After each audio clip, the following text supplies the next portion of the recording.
Hello everyone. आज हम start करने वाले हैं अपने टेराफॉर्म की सीरीज। ओके, तो आज है डे 1।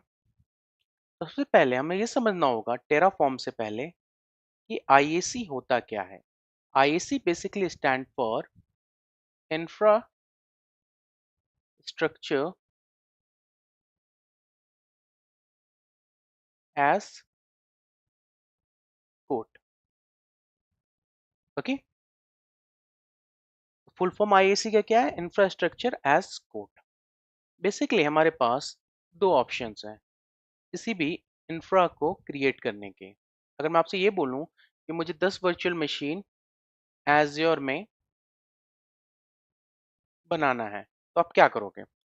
पहला ऑप्शन तो ये है कि आप portal.azure.com पे लॉगिन करोगे। उसके बाद आप पहला वर्चुअल मशीन बनाओगे और सेम प्रोसेस आप 10 बार करोगे। दूसरा ऑप्शन ये है कि किसी आप ऑटोमेशन से आप इसको 10 वर्चुअल मशीन को बनाओ। उसके लिए आप क्या यूज करते हो? उसके लिए आप यूज करते हो infrastructure as a code tools. Okay, तो अब दूसरा क्वेश्चन ये आता है कि infrastructure as a code tool होता क्या है। अभी तक मैंने आपको क्या बताया?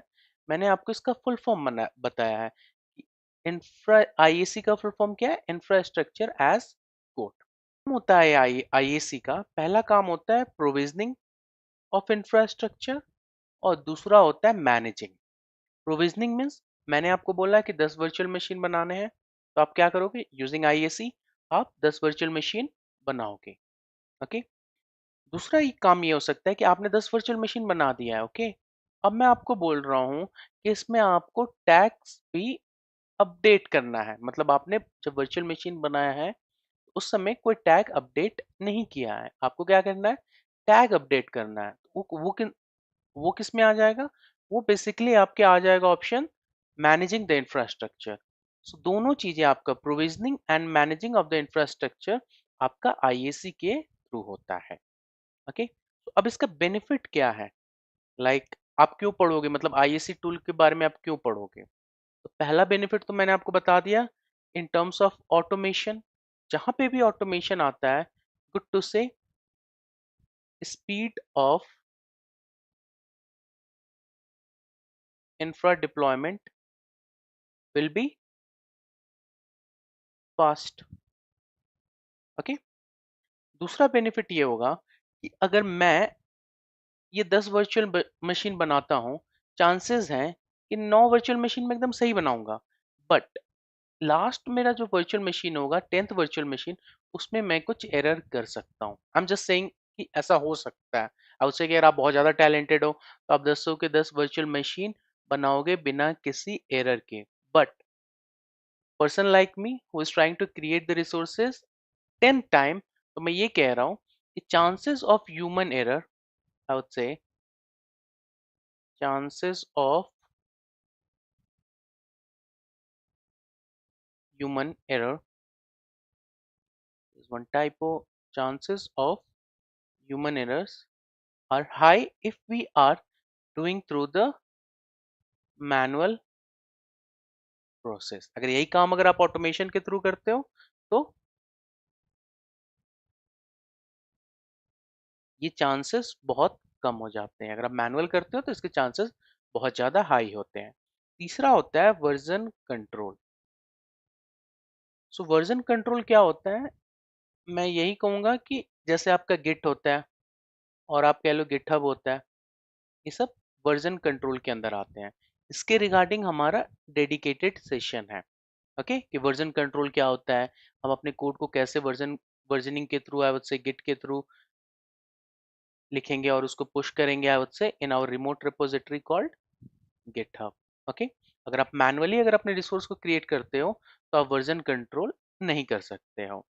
And the fourth option is कि हमारा जो भी कोड होता है वो हमारा जो भी कोड होता है उसको हम लोग क्या करते हैं? उसको हम लोग वर्जन कंट्रोल सिस्टम के थ्रू मैनेज करते हैं। So in terms of team collaboration बहुत इजी हो जाता है अगर हम लोग कोई भी आईएसी टूल को यूज कर रहे हैं तो।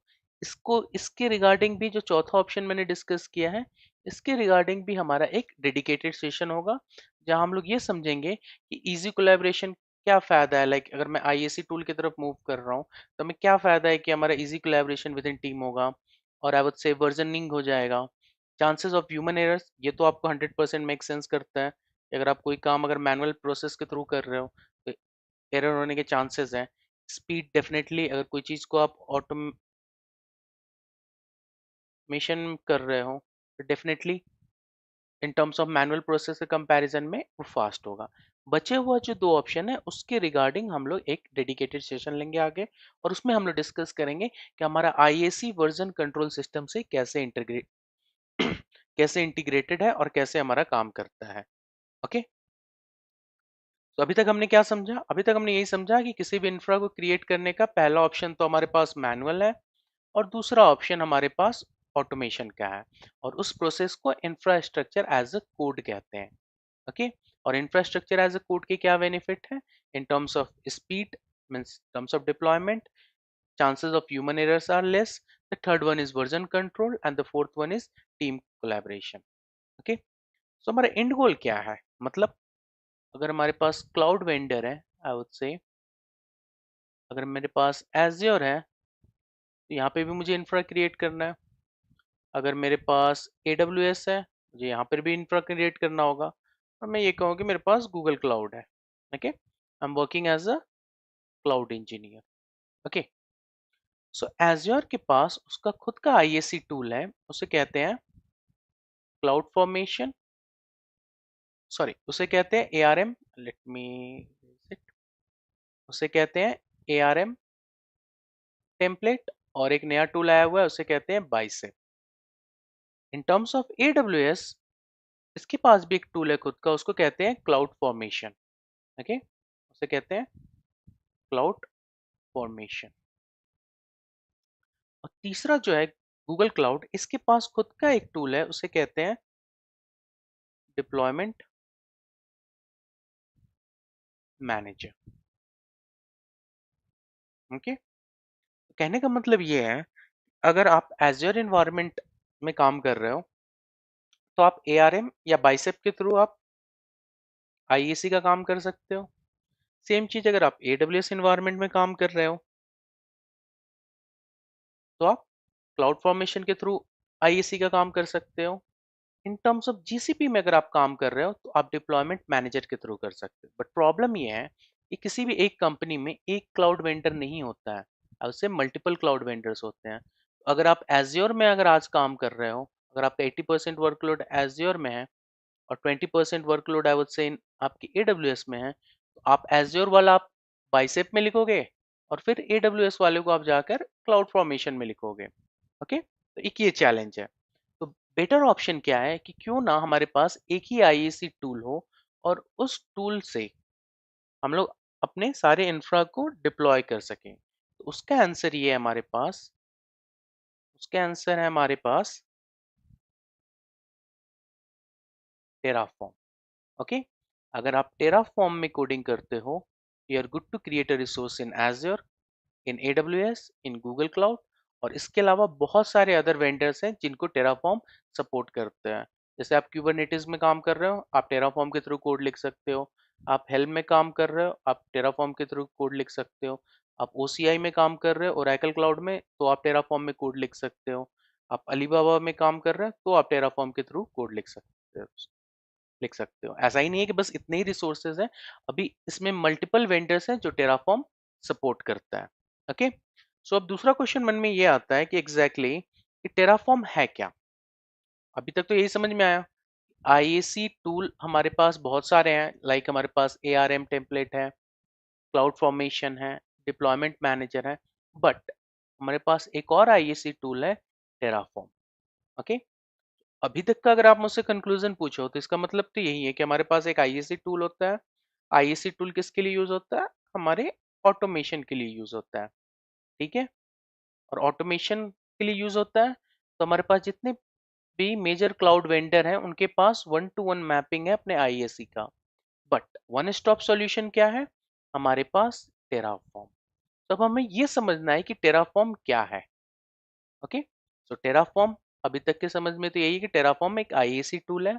अगर हम लोग टेराफॉर्म पढ़ लेते हैं तो हम लोग किसी भी मेजर क्लाउड वेंडर में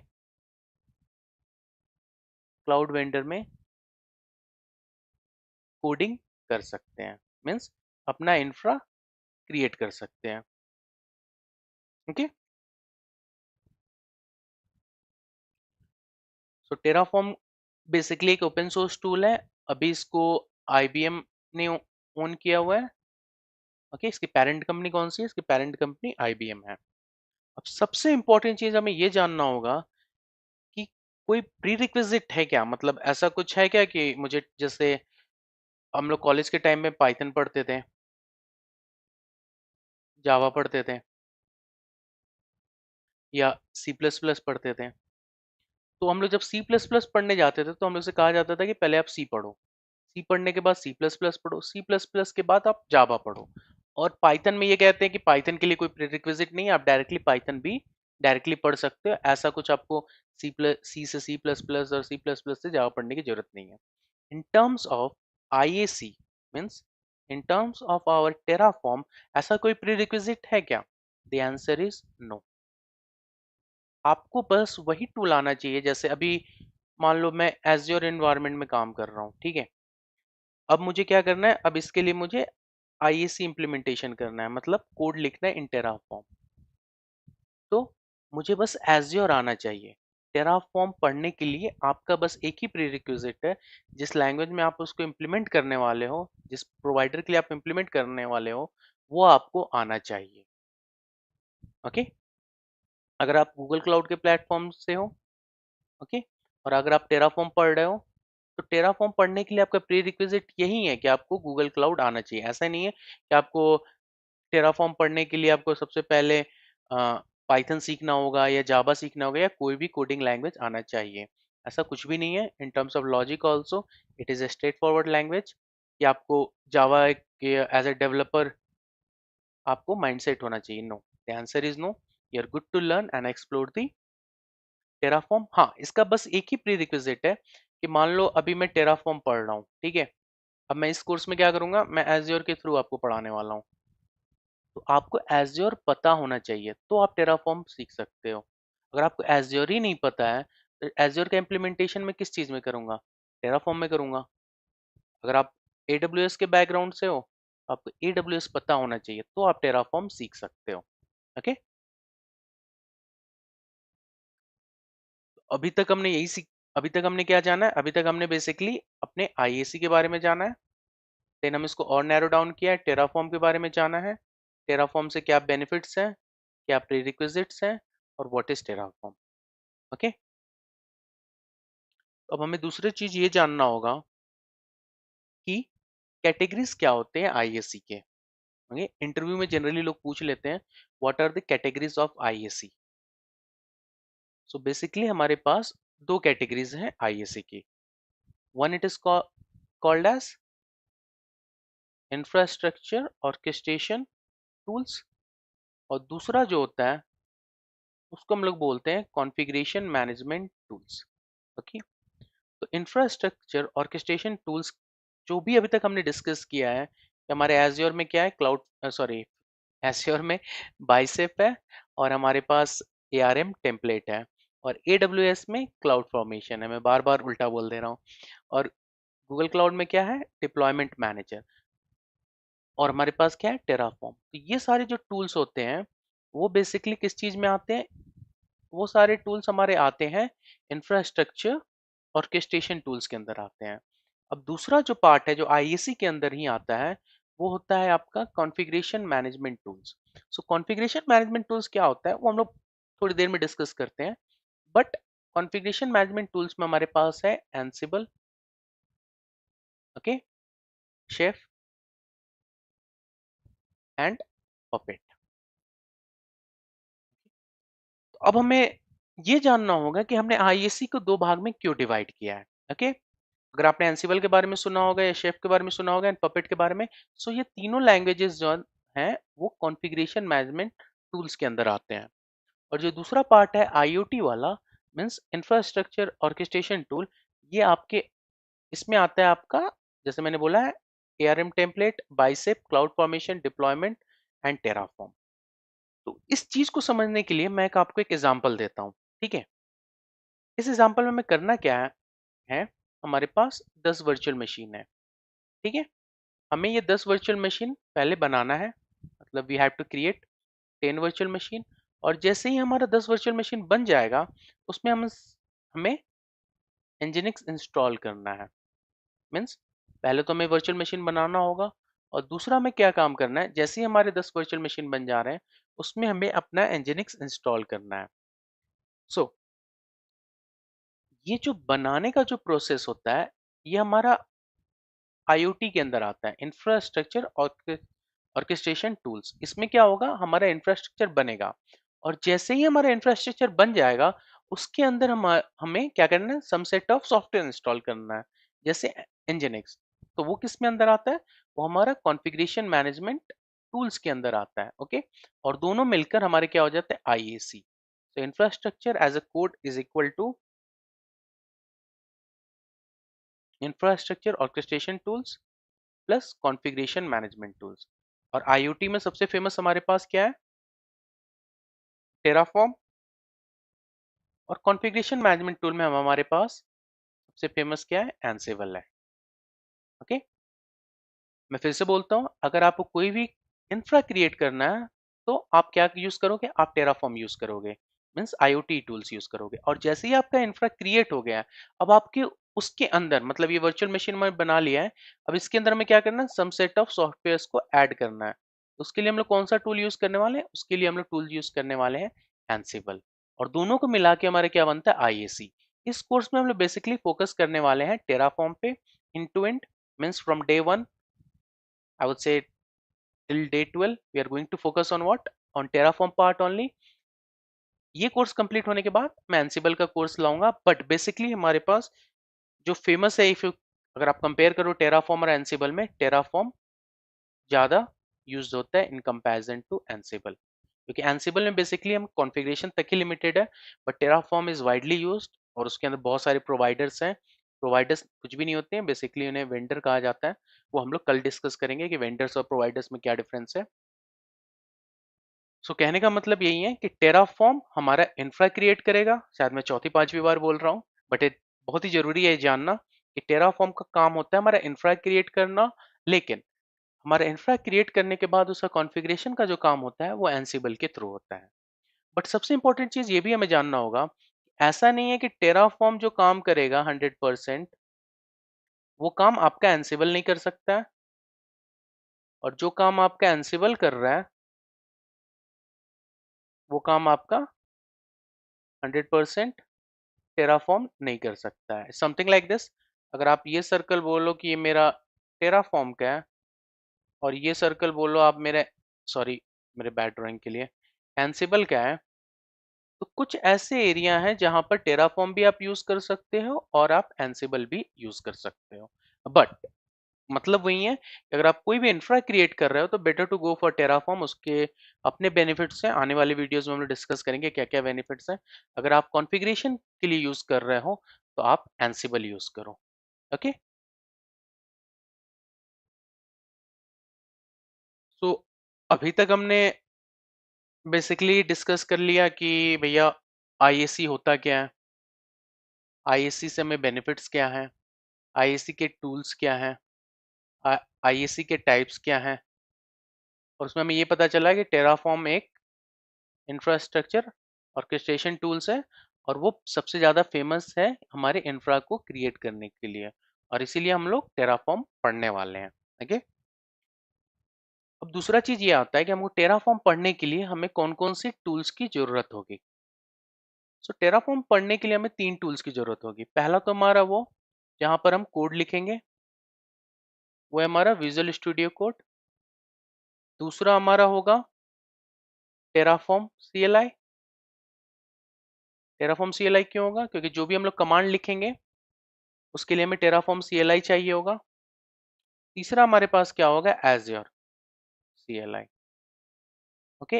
अब हमें एज्योर CLI की क्या जरूरत है, अब एज्योर CLI की हमें जरूरत इसलिए है क्योंकि अभी मैं एक डायग्राम क्रिएट करता हूँ। ये हमारा लोकल मशीन है। ओके, ये हमारा एज्योर है। हमें अपना इंफ्रा कहाँ क्रिएट करना है? एज्योर में करना है। तो सबसे पहले मैंने क्या बोला, आपको कोड लिखना होगा। तो कोड लिखने के लिए तो आप नोटपैड में भी लिख सकते हो, but better to go for any editor. So हम लोग विजुअल स्टूडियो कोड यूज करने वाले हैं उसके लिए। दूसरा ऑप्शन ये है हमारे पास कि हमें कोड तो लिख दिया ना, अब हमें कोड रन तो करना होगा ना। हम कौन सा लैंग्वेज सीख रहे हैं? टेराफॉर्म। उसके लिए हमें टेराफॉर्म का CLI चाहिए होगा। अब इवेंचुअली हम लोग क्या चाहते हैं? हम लोग ये चाहते हैं कि हमारा जो भी इंफ्रा है वो क्रिएट हो। कहाँ पे क्रिएट हो? एज्योर में क्रिएट हो। उसके लिए हमें क्या करना होगा? एज्योर का CLI इंस्टॉल करना होगा। और ये जो एज्योर का CLI होगा वो हमारा बेसिकली रिस्पॉन्सिबिलिटी लेगा आपके ऑथेंटिकेशन का। ओके, और जैसे ही आपका ये ऑथेंटिकेशन हो जाएगा, उसके बाद से आप टेराफॉर्म का जो भी कमांड लिखोगे वो आपका जो भी सब्सक्रिप्शन है उससे कनेक्टेड होगा और वहां पे जाकर रिसोर्सेज बनेगा। आई होप कि आपको एज्योर का फंडा क्लियर हो कि सब्सक्रिप्शन क्या होता है, रिसोर्स ग्रुप क्या होता है, कीवर्ड्स क्या होते हैं, मतलब सर्विसेज। ओके, अगर आपको नहीं भी आता है तो मैं थोड़ा थोड़ा कवर करूंगा, बट उसके लिए मैं एक अलग सीरीज लेकर आऊंगा कि जिसमें मैं बेसिक से स्टार्ट करूंगा कि एज्योर में क्या क्या होता है। ओके, तो इस लैब के लिए मैंने किया क्या है, मैंने ऑलरेडी एक वर्चुअल मशीन क्रिएट करके रखा हुआ है। ठीक है, मैं इसमें लॉगिन करता हूँ और इसमें आपके लिए मैं तीनों टूल्स को इंस्टॉल करूंगा।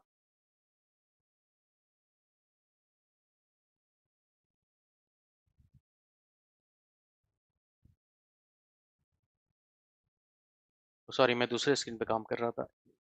मेरा यूजर नेम हो गया।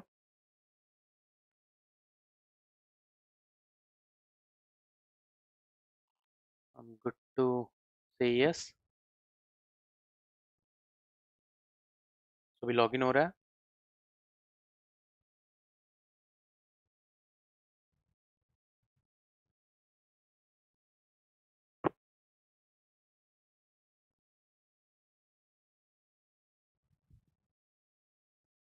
सॉरी, लॉगिन होने में थोड़ा टाइम ले रहा है, तब तक मैं आपको, ये बेसिकली मेरा गिटहब का एक रेपोजिटरी है। जो भी मैं डिस्कस करने वाला हूँ उसको मैंने डे वाइज प्लान ऑलरेडी कर रखा है। तो अभी हम लोग डे 1 पे हैं। ओवरऑल मैं ये इस कोर्स को टारगेट कर रहा हूँ कि 10 दिन में कंप्लीट करने का। आई थिंक एक दो क्लास एक्सटेंड भी हो जाए तो मुझे कोई इशू नहीं है, बट मैंने प्लान तो अभी 10 ही दिन का किया हुआ है। और डे 1 में अगर आप देखो तो मैंने यहाँ पे PDF अटैच कर रखा है। जो भी हम लोग डिस्कस किए अभी तक वो PDF में है, आप इसको डाउनलोड कर सकते हो। और ऐसे ही हमारे जो भी आने वाले डेज होंगे उन सब का सारे कोड्स वगैरह यहाँ पे मैंने ऑलरेडी अपलोड करके रखा हुआ है। ओके, आई थिंक मेरा वर्चुअल मशीन स्टार्ट हो गया हो। अभी भी ये टाइम ले रहा है, देखते हैं थोड़ी देर। मैंने आज ही ये वर्चुअल मशीन बनाया है इस डेमो के लिए। आई होप ये स्टार्ट हो जाएगा। अगर नहीं होता तो फिर मैं रीस्टार्ट करता हूँ।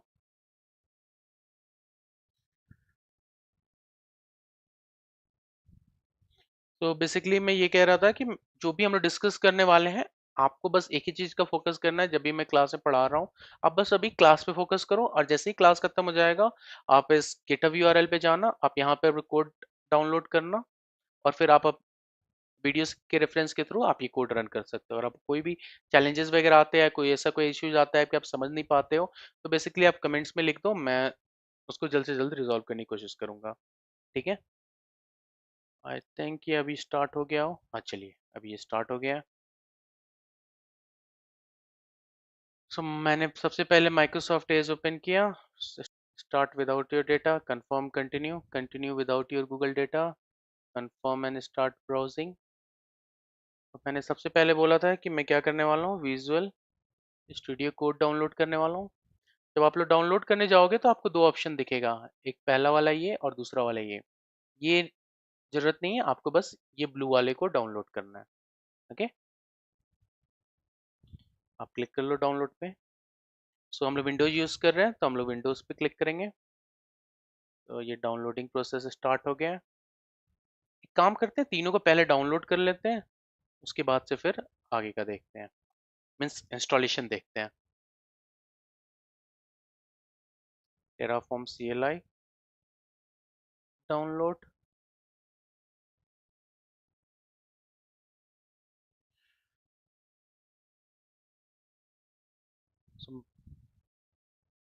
विंडो यू विंडोज़ यूज़ कर रहा हूँ, तो मैं विंडोज़ वाले पे क्लिक करूँगा। ओके, तीसरा क्या ऑप्शन था हमारे पास? तीसरा हमें एज़्योर CLI इंस्टॉल करना है। एज़्योर CLI के लिए मैं लिंक सारे दे दूंगा आपको डिस्क्रिप्शन में। ओके, सो उसके लिए हमें क्या करना होगा? हमारे पास MSI पे क्लिक करूंगा, latest MSI of the Azure CLI 64 bit.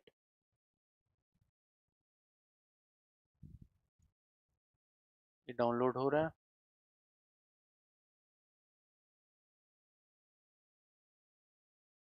Okay, सो तीनों फाइल हमारे डाउनलोड हो गए।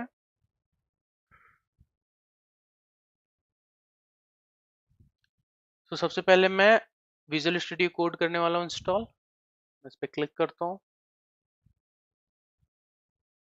आज का क्लास बस ऊपर ऊपर का ही होगा, लाइक कि हम लोग बेसिक कुछ करने वाले नहीं है। बेसिकली आज हम लोग अपना इंफ्रा रेडी करेंगे और कल से हम लोग मेन अपना डेमो स्टार्ट करने वाले हैं।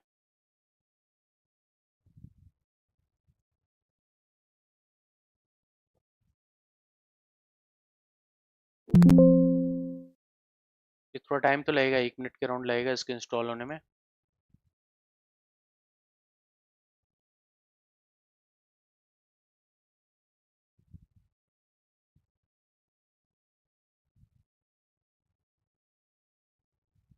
तक मैं, हाँ, यही करना चाह रहा था मैं, background colour.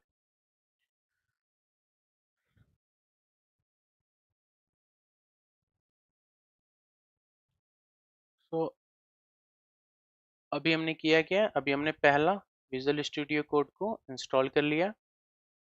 Let me click on finish. अभी मैं इस पे क्लिक करता हूँ।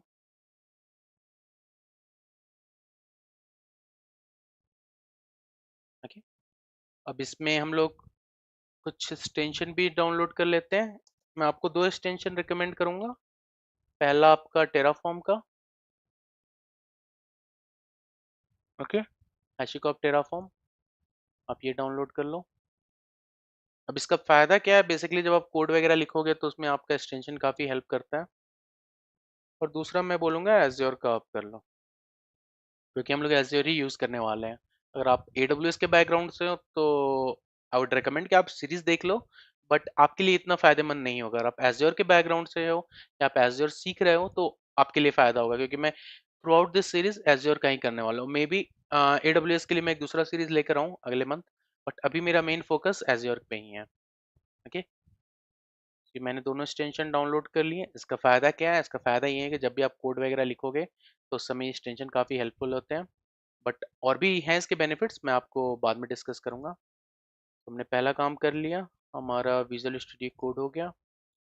अब दूसरा हम लोग क्या करने वाले हैं? टेराफॉर्म। सो टेराफॉर्म के लिए हमें क्या करना होता है? एक इन्वायरमेंट वेरिएबल सेटअप करना होता है। ओके, सो उसके लिए हम लोग, बेटर यही है कि हम लोग सी फोल्डर में जाएं। इसमें एक टेराफॉर्म का फोल्डर बनाएं। आप जो चाहे नाम वो दे सकते हो, बट मैं रेकमेंड यही करता हूँ कि टेराफॉर्म ही नाम दो आप, और उसके अंदर ये फाइल डाल दो। और फिर आपको इन्वायरमेंट वेरिएबल सेटअप करना होता है। जब भी आप इन्वायरमेंट वेरिएबल सेटअप करने जाते हो, यहाँ पर पहला ऑप्शन ये है, दूसरा ऑप्शन ये है। आपको, मैं ये एक्सेस कर पाऊंगा क्योंकि मेरे पास एडमिन एक्सेस है। या आप भी अपने लोकल मशीन में कर रहे हो तो आप कर सकते हो, लेकिन ऑफिस वगैरह के लैपटॉप में आप ये वाला सेटअप करना, edit environment variables for your account. Okay, अगर आप ये सेटअप करते हो तो आपको एडमिन की कोई जरूरत नहीं है। ओके,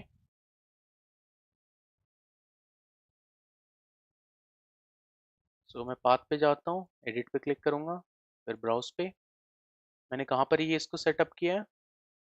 मैंने इसको सी ड्राइव के टेराफॉर्म फोल्डर पे किया। मैं ओके पे क्लिक करता हूँ। ओके, ओके, अभी मैं CMD पे जाता हूँ, CMD, और यहाँ पे मेंशन करता हूँ टेराफॉर्म हाइफन हाइफन वर्जन।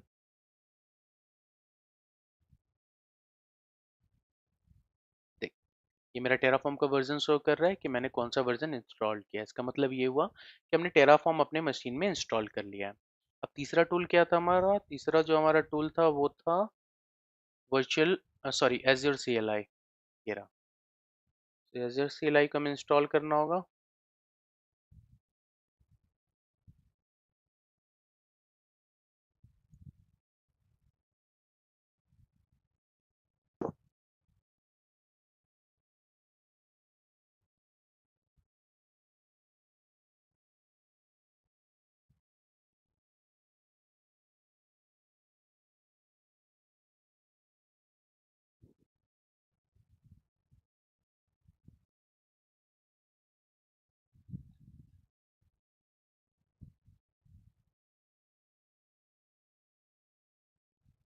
इसके इंस्टॉलेशन में टाइम लगता है, लाइक बेसिकली 1 से 1.5 मिनट लगा आपको लगेगा।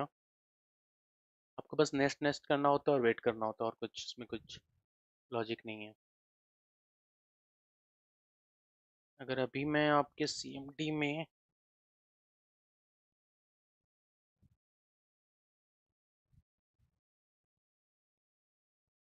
एज्योर वर्जन मेंशन करता हूँ तो एज्योर इज नॉट रिकग्नाइज्ड आ रहा है। जैसे ही हो जाएगा उसके बाद से मैं फिर से रन करता हूँ कमांड, फिर देखते हैं क्या होता है।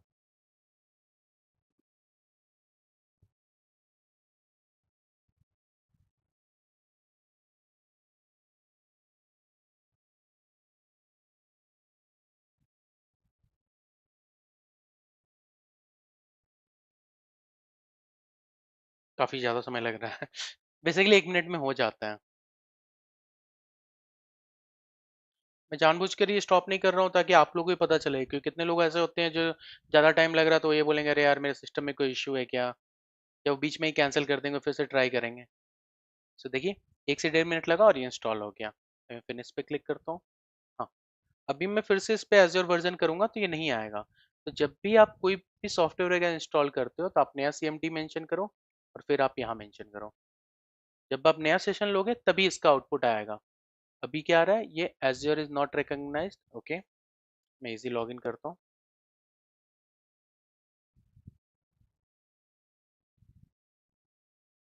अगर इसके बाद भी एरर आता है तो मुझे सिस्टम को रिस्टार्ट करना होगा। सी, ये इजी लॉगिन का क्या फंडा है, कैसे होता है, ये हम लोग कल डिस्कस करेंगे, बट इसका मतलब यही है कि हम लोग की मशीन में आपका एज्योर इंस्टॉल हो गया है। ओके, तो आई थिंक आज डे 1 के लिए इतना काफ़ी है। अगर आप मुझसे पूछो तो हमने काफ़ी कुछ कवर कर लिया है। बेसिकली आज मेरा बस मोटो यही था, ये समझाने का कि IAC होता क्या है। ओके, और टेराफॉर्म क्या है, और टेराफॉर्म पढ़ने के लिए क्या प्रीरिक्विजिट्स हैं। फ़ायदे तो बहुत हैं, आप लोगों ने सुना हो, अगर आप क्लाउड के बैकग्राउंड से हो तो टेराफॉर्म के बहुत सारे फ़ायदे हैं जो हम लोग धीरे धीरे डिस्कस करेंगे। मैं नहीं चाहता हूँ सिंगल डे पे ही बहुत सारा ज्ञान दे दूँ। और दूसरा, हमने जो डिस्कस किया इन्वायरमेंट वेरिएबल सेटअप, ये काम हो गया है। अब कल से हम लोग बेसिकली अपनी डीप डाइव करने वाले हैं स्पेसिफिक टॉपिक पे। अब वो जो टॉपिक होगा वो मैं आपको कल बताऊंगा। अगर आपको अभी देखना है या जानना है या समझना है कि हम लोग कल क्या डिस्कस करने वाले हैं, तो जैसे कि मैंने बताया था कि ऑलरेडी मेरे पास रेपो है, और इस रेपो से आपको पूरा डिटेल पता चल जाएगी, पर डे का क्या प्लान होगा, आप गो थ्रू कर सकते हो। कल हम लोग बेसिकली जो डिस्कस करेंगे वो ऑथेंटिकेशन पार्ट, जो मैंने अभी इग्नोर किया है, वो करेंगे हम लोग। फिर उसके अलावा हमारे पास विजुअल स्टूडियो कोड, ये सब एजर से एलाई हो गया। प्रोवाइडर्स, प्रोवाइडर्स क्या होता है ये सब हम लोग कल डिस्कस करेंगे। और फिर how does Terraform providers work, और भी सारी बहुत सारी चीज़ें हैं जो हम लोग कल डिस्कस करेंगे, समझेंगे ऑफिशियल डॉक्यूमेंटेशन के लिए। सो आई थिंक आज के लिए काफ़ी है हमारा डिस्कशन। सो कल मिलते हैं। Thank you for watching my video.